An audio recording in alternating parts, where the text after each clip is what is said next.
시간에 우리 추계신고시에 종합소득세 신고서 작성하는 과정 살펴보겠습니다. 444페이지가 되겠습니다. 자, 추계신고시에 경비율 적용 기준이 되겠는데요. 단순경비율, 기준경비율이 되겠죠.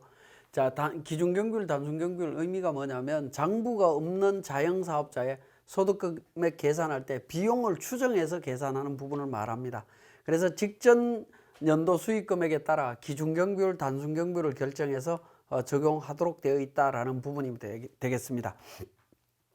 자, 그러면 이제 기준경비율과 단순경비율 적용에 있어서 계속사업자인 경우에 세법은 어떻게 되어 있냐면 그룹 1번, 2번, 3번 그룹이죠. 1번 그룹은 도소매 관련되는 부분이고요. 도소매 관련되는 부분. 2번 그룹은 건설, 그 다음에 제조, 음식점 관련되는 부분이고요. 3번 그룹은 학원, 그 다음에 의원, 그 다음에 부동산 임대 관련되는 부분, 이런 그룹으로 되어 있습니다. 이 그룹은 대표적인 것들은 여러분들이 좀 기억을 하실 필요가 있겠습니다. 자, 도매업인 경우에 계속사업자로서 도소매업인 경우에 단순경비율은 어떻게 되느냐, 정기수익금액과 단기수익금액을 비교해서 모두 충족하면 단순경비율이다라는 겁니다. 그래서 6천, 3,600, 2,400만 원 미만이고 3억 1억 5천 7,500, 3억 1억 5천 7,500이라고 하는 것은 복식부기 의무자 기준금액이었죠. 그거 이하일 때는 단순경비율을 적용할 수 있습니다. 그런데 그 조건이 아니다라고 하는 거죠. 하나만 충족하더라도 기준경비율을 적용합니다. 전기 수익금액이 6천, 3,600, 2,400만 원 이상이거나 단기 수익금액이 3억 1억 5천 7,500 이상이면 기준경비율을 적용한다라는 겁니다. 자, 계속사업자도 전년도 당해연도 수익금액 같이 비교한다라는 사실 좀 기억하실 필요가 있겠고요.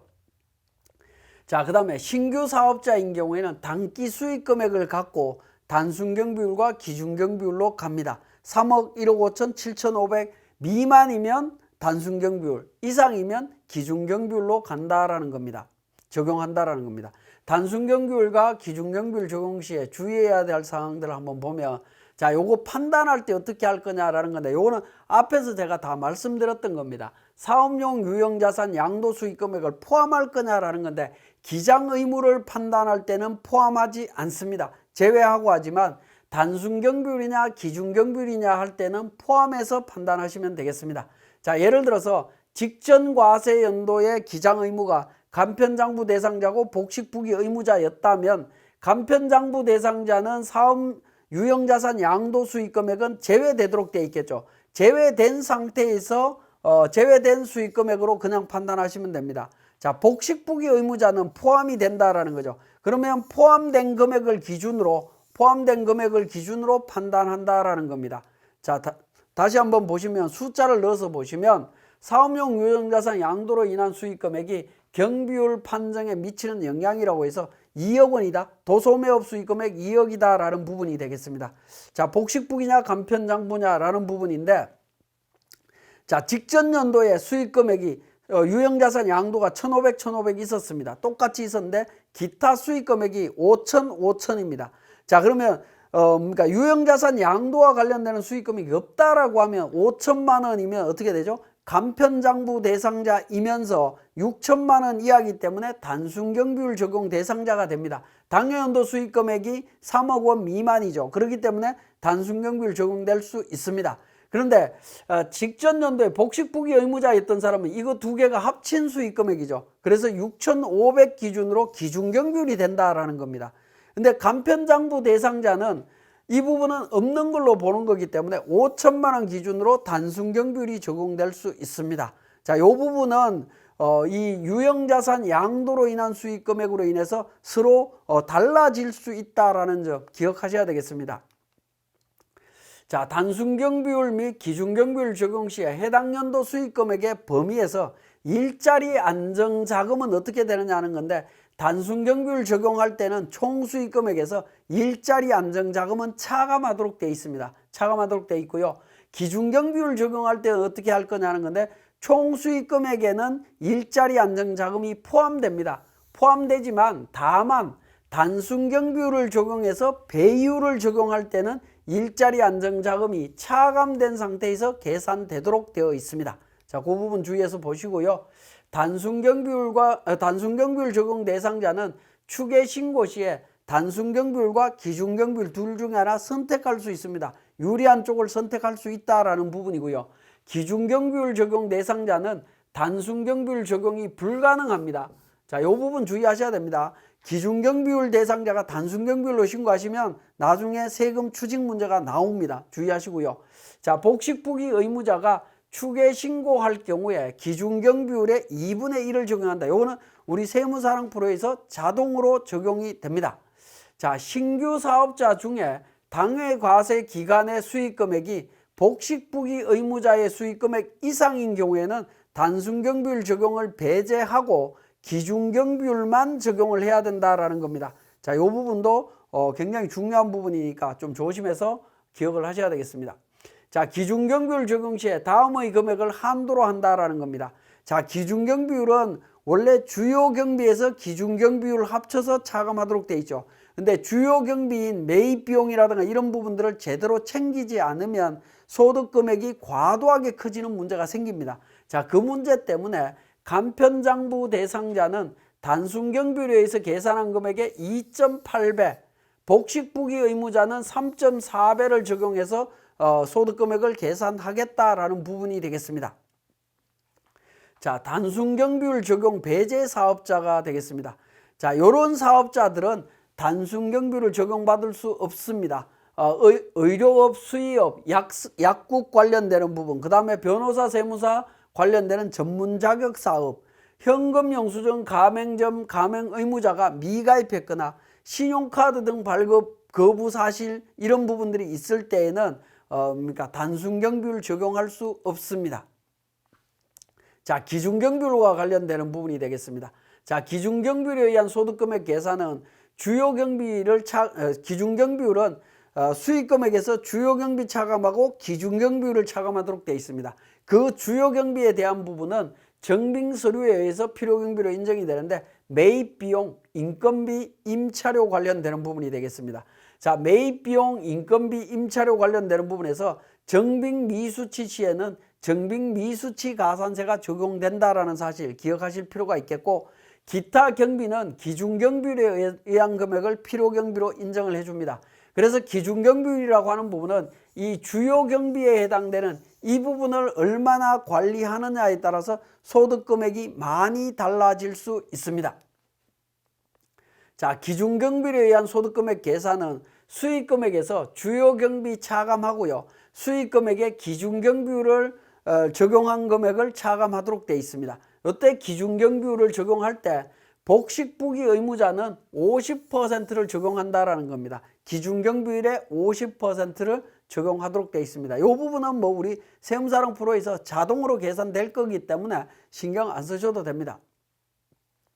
소득 상한 배율에 의한 방법이 되겠는데, 기준경비율에 의한 소득금액이 다음 금액을 초과하는 경우에는 다음 금액을 인정한다라는 겁니다. 자, 소득금액은 수익금액에서 일자리 안정자금을 차감하고요, 나온 금액에다가 일자리 안정자금 차감한 금액에 단순경비율 적용한 금액을 기준으로 해서 2.8배나 3.4배 계산한 금액보다 기준경비율로 계산한 금액이 작으면 그 금액으로 하면 되고요, 기준경비율로 계산한 금액이 오히려 크다라고 하면 이렇게 계산한 금액을 기준으로 소득세 신고하시면 됩니다.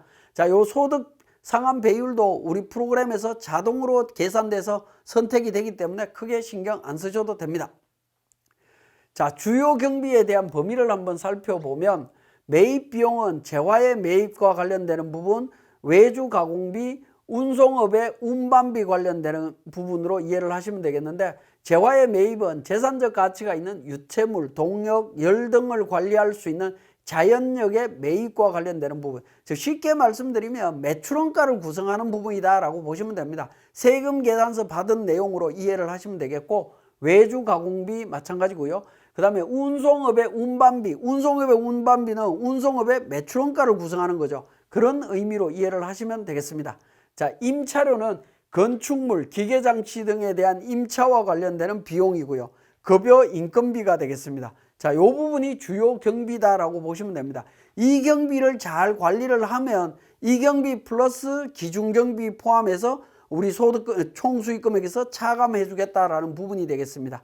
증빙자료는 세금계산서, 계산서, 신용카드 매출전표, 현금영수증, 원천징수 영수증으로 이런 증빙을 갖춰야 됩니다. 만약에 이 증빙이 갖춰지지 않으면 가산세 있다라는 거 기억하시면 되겠고요.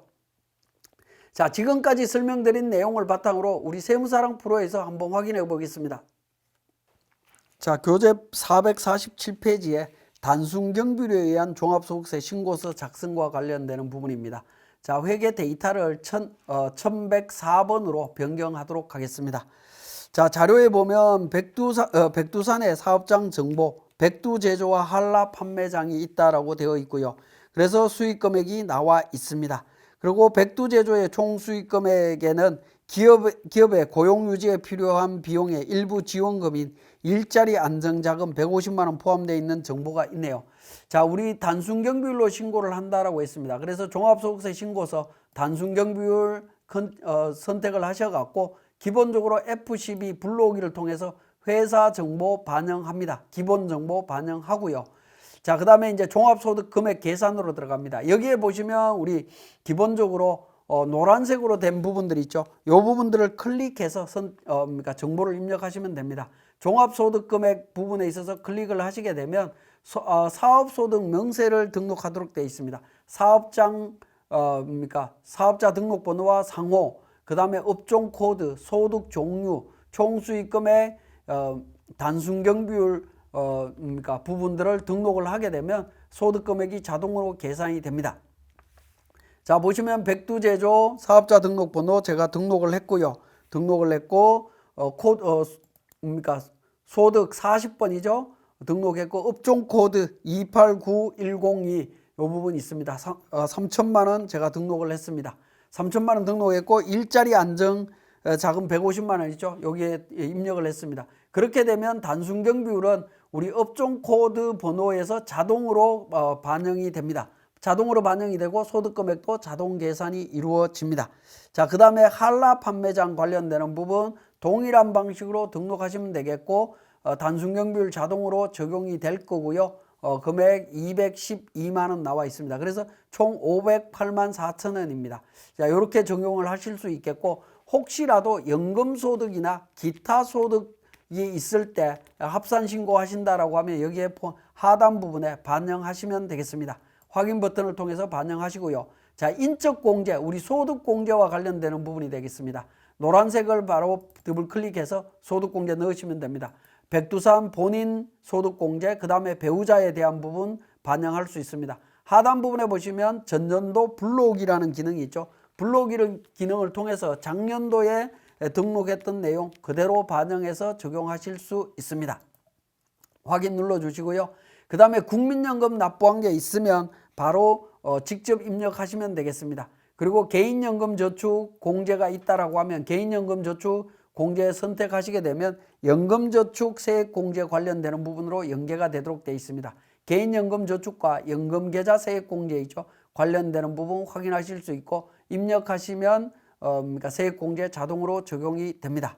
자, 그 다음에 세액공제 나오고요. 38번에 중소기업 특별세액 감면이라고 있는데 더블 클릭해 보시면 중소기업 특별세액 감면 관련해서 세액공제율을 적용하시게 되면 적용받을 수 있습니다. 만약에 우리가 도소매 관련되는 제조 관련되는 부분이니까요. 20%입니다. 4번에서 적용하게 되면 19,008원이 세액공제 적용되도록 되어 있습니다. 물론 이 부분도 지금 같은 경우에는 조금 성격이 다르죠. 제조와 판매장, 도소매가 동시에 있는 경우에는 안분 계산이 이루어져야 되는데 감면율이 달라지는데 이때는 감면율이 20%로 일괄 적용되기 때문에 조금 오류는 있습니다. 지금 그 세분화해서 계산되지는 않고 있다라는 점 기억하셔야 되겠고 세분화해서 적용하신다라고 하면 우리 종합소득세 신고서 복식부기 의무자가 신고하는 신고서로 가서 세부적으로 계산해야 된다. 그렇게 이해를 하시면 되겠습니다.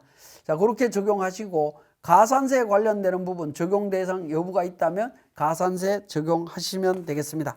관련되는 부분 선택하시면 되겠고요. 자, 가산세 관련해서는 우리 450페이지에 자세한 내용들 설명되어 있으니까 확인하시면 되겠습니다. 자, 확인하시고 세액 나와 있습니다. 자, 여기에서 이제 한 가지 또 주의하실 거는 뭐냐면 우리가 단순 경비율로 이렇게 신고서를 작성한 부분들은 전자신고가 안 됩니다. 자, 우리 F8번에 전자신고 안내라고 되어 있는 부분이 있는데요. 단일소득 단순경비율 전자신고 방법에서 내용이 나와 있는데 이 신고서로는 그러니까 단순경비율로 전자신고할 수 없기 때문에 이렇게 작성하신 다음에 저장하시고요. 우리 종합소득세 신고서 쪽으로 갑니다. 종합소득세 신고서 쪽에서 반영해서 신고를 하시면 되겠습니다. 그래서 그러니까 단순경비율이죠. 6번 단순경비율 선택하시고 소득 종류 40번 이렇게 선택하시면 자, 전체 삭제하고 제가 한번 입력을 해 보겠습니다. 자, 단순경비율로 신고를 했습니다. 그죠? 단순경비율이고요. 40번 선택을 했습니다. 단순경비율로 나왔습니다. 자, 회사 코드 1104번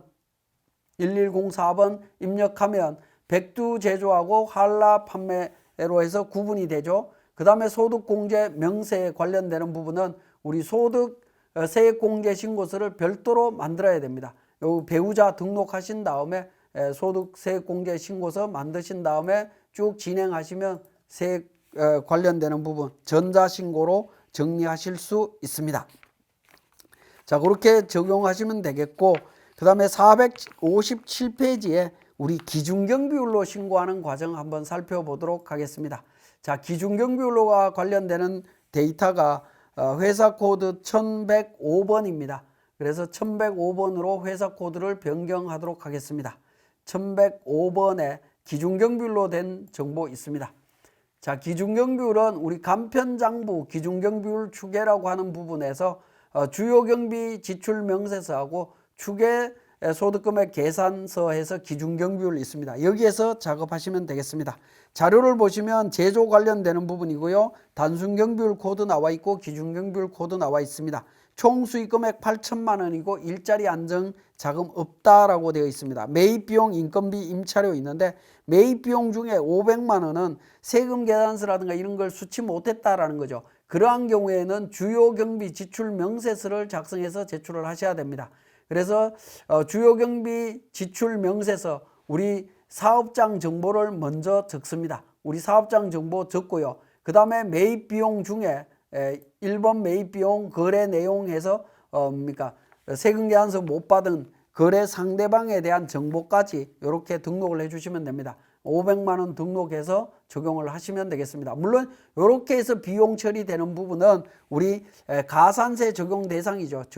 정빙불비 가산세 적용 대상이라고 보시면 되겠습니다. 자, 이 부분도 원장에서 불러올 수도 있습니다. 회사 정보를 F12번에서 불러와서 등록을 하시고요. F4번 원장 불러오기는 우리 그러니까 매입 비용, 주요 경비와 관련되는 비용과 관련되는 회계 처리된 내용이 있다면 탭 기능을 통해서 일반 전표에 있는 부분을 통해서 반영하실 수 있다라는 겁니다. 그죠? 반영해서 작성하시면 됩니다. 자, 이렇게 작성을 하신 다음에 자, 네 번째 있는 추계소득금액 계산서 기준경비율로 갑니다. 자, 이 부분도 제가 전체 삭제하고 내용을 한번 작성을 해보도록 하겠습니다. 자, F12 불러오기를 통해서 작성을 합니다. 자, 작성을 하게 되면 회사 정보 반영이 되고요. 당기 지출한 주요 경비 앞에서 작성했던 서식에 있는 부분이 되겠죠. 그죠? 주요 경비 지출 명세서에 있는 내용 이미 반영된 거 확인하실 수 있습니다. 자, 수익 금액 얼마였죠? 8천만 원이었습니다. 8천만 원이고요. 일자리 안정 지원금이 있다면 여기에 별도로 구분해서 등록해 주시면 되겠습니다. 자, 그 다음에 자, 매입비용, 인건비, 임차료 관련되는 주요 경비 있죠. 주요 경비는 나번으로 넘어가서 등록하시면 됩니다. 매입 비용 중에 정규 정빙 수치 금액 그러니까 1,000만 원이네요. 1,000만 원 입력해 주시고 임차료 정규 정빙 수칭한 거 1,500만 원입니다. 그리고 인건비 원천세 신고한 인건비 700만 원 있습니다. 자, 700만 원 등록했고요. 자, 이렇게 등록하신 상태에서 다시 첫 번째 탭 소득금액 계산 쪽으로 넘어옵니다. 넘어오게 되면 내용이 전부 다 반영된 걸 확인하실 수 있습니다. 주요 경비가 3,700이다라는 거죠. 나번에 보시면 3,700 나와 있습니다. 그죠? 그 금액을 바탕으로 해서 처리하시면 되겠고, 자, 하단 부분에 기획재정부 배율이 나옵니다. 자, 복식부기 의무자가 지금 기준경비율로 신고한다라고 했죠. 복식부기 의무자일 경우에 1번 선택합니다. 그러면 기준경비율 10.2에 대한 부분이 50% 자동으로 적용된다라고 보시면 되겠네요. 자, 자동으로 50% 적용된 거 확인하실 수 있죠. 기준경비율 자체가 줄어드는 것이 아니라 금액 자체가 줄어든다라고 보시면 되겠습니다. 자, 이렇게 계산한 금액이 비교소득 금액이 2,822만 8천 원입니다. 근데 기준경비율로 계산한 금액이 3,800만 원이죠. 배율 적용한 금액이 작기 때문에 이 배율 적용한 금액을 기준으로 해서 종합소득세 신고서 작성하시면 되겠습니다. 자, 종합소득세 신고서 작성은 459페이지에 내용이 나와 있습니다. 자, 이 부분을 기준경비율로 작성을 하신 다음에 저장하시고요. 종합소득세 신고서로 갑니다. 자, 종합소득세 신고서 클릭하셔서 우리 기준경비율로 신고를 합니다. 5번 기준경비율 해서 40번 소득에 이 부분도 제가 전체 삭제하고 한번 보여드리도록 하겠습니다. 자, 기준경비율 5번 기준경비율이고요. 우리는 복식부기 의무자였죠. 1번 선택했습니다. 그래서 40번 선택하고요. 회사 코드는 지금 방금 작성했던 서식이 있는 코드 등록합니다. 1105번 등록하게 되면 2,828만 8천 원 나옵니다. 자, 소득공제 정보 본인만 있다라고 가정을 하겠습니다. 본인에 대한 부분 적용하시면 되겠고, 자, 가산세 부분이 있습니다. 가산세 정빙불비 가산세 있어야 되겠죠. 500만 원 미수치한 거 있었죠. 주요 경비 중에 500만 원 미수치한 거 있었습니다. 그죠? 이 부분 가산세 적용하셔야 되는 부분이고요. 그 다음에 복식부기 의무자인데 우리 추계로 신고했기 때문에 무기장 가산세 적용이 됩니다. 무기장 가산세 불러오기 통해서 적용하시고요. 그죠? 무기장 가산세 적용하시고 복식부기 의무자가 재무제표를 제출 안 했기 때문에 무신고 가산세도 적용이 됩니다. 자, 무신고 가산세 산출세액 결정세액 금액 추가로 납부해야 되는 금액이 되겠죠. 286만 8,200원이 되겠습니다. 자, 요 금액을 가산세에다가 무신고 가산세에다가 넣어주시면 되겠습니다. 286만 8,200원이라고 말씀을 드렸죠. 그러면 57만 3천 원이 나오고요. 수익 금액은 8천만 원입니다. 자, 둘 중에 큰 금액, 요 금액이 되겠습니다. 자, 무신고 가산세하고 무기장 가산세가 동시에 적용이 될 때는 큰 금액으로 정리하실 수 있습니다. 그래서 정리 버튼을 눌러주게 되면 무신고 가산세 없어지고 무기장 가산세만 적용이 됩니다. 그렇게 해서 종합소득세 신고서 작성 완료하신 다음에 완료하신 다음에 신고하시면 되겠습니다. 자, 지금까지 우리 추계로 신고할 때 종합소득세 신고서 작성하는 과정 살펴봤습니다.